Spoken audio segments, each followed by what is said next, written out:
And then this is the game of the day in my eyes. Chomp, chomp, baby. I understand that Ohio State, Michigan, where there's two undefeated squads, and one of the teams are not even bowl eligible, arguably is a better game, but I'm more interested in this one, and so it's the best game of the day. At 7 o'clock, number 5, Florida State, who's 11-0, traveling to Florida, who's 5-6.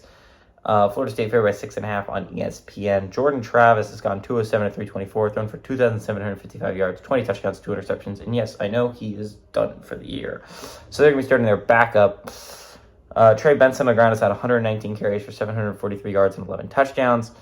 Keon Coleman's had 45 catches for 615 yards and 11 touchdowns. Graham Mertz for the Gators, gone 261 to 358. Thrown for 2,903 yards, 20 touchdowns, 3 interceptions. He is also gone for the rest of the year. So they're going to be starting Max Brown at QB. Montrell Johnson Jr. has been the guy on the ground, although Travis Etienne has also been the guy. They have like the exact same amount of yards. Montrell Johnson Jr. has had 134 carries for 710 yards and 4 touchdowns. Ricky Pearsall has had 64 catches for 948 yards and 4 touchdowns. Florida's 37-27 against Florida State all time. Last game did go to Florida State. But Florida has won 3 of the last 4 times these two teams have played. Big game for Florida State, right? Like, you're undefeated. Even if you lose Jordan Travis, you still have a shot at the playoffs if you just win out. If you win out, you're in.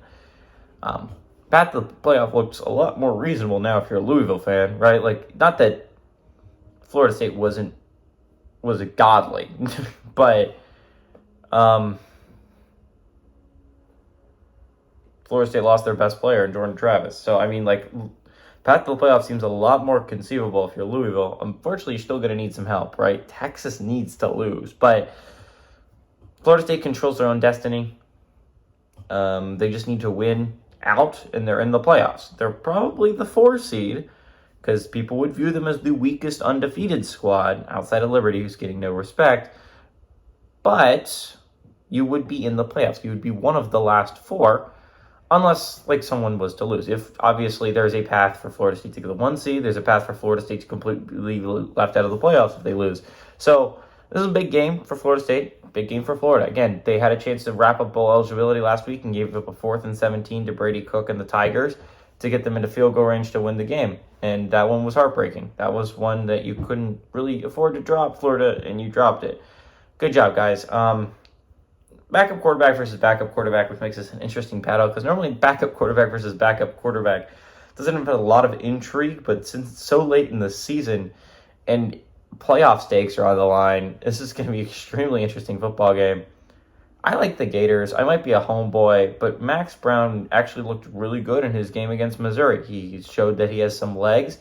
I think Florida State last year was helped by the fact that Florida didn't have any receivers healthy.